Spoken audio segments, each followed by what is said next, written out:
Have you ever noticed how some narcissists seem almost obsessed with betrayal? They constantly accuse others of being disloyal, untrustworthy, or secretly plotting against them.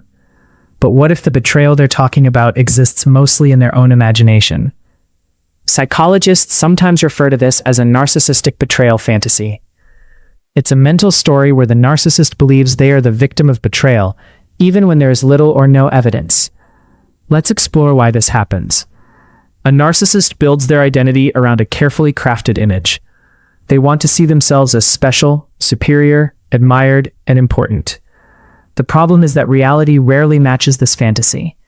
People disagree with them, friends set boundaries, partners become independent, family members stop tolerating manipulation. When this happens, the narcissist experiences what psychologists call a narcissistic injury. Instead of accepting that people have their own thoughts and feelings, the narcissist often creates a different explanation.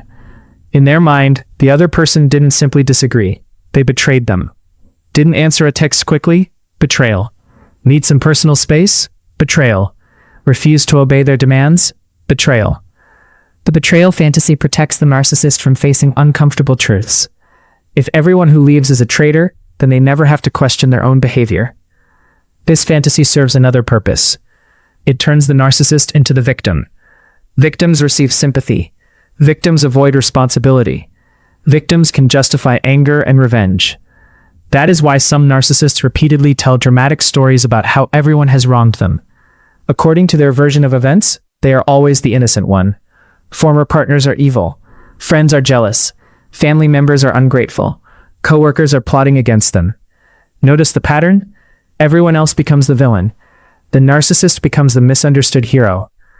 Over time, this fantasy can become so strong that they genuinely believe it. They may rewrite history to fit their narrative. Events that never happened become proof of betrayal. Kind actions are forgotten. Small mistakes are magnified.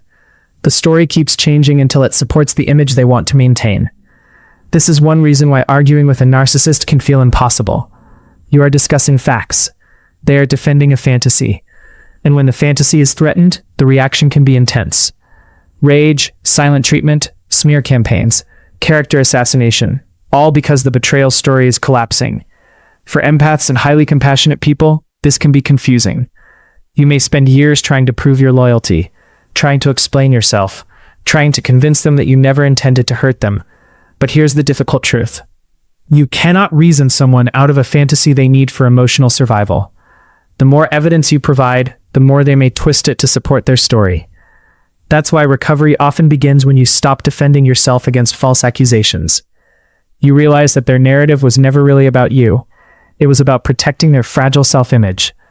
The betrayal fantasy is not a reflection of your character. It's a reflection of their inability to tolerate disappointment, rejection, or accountability.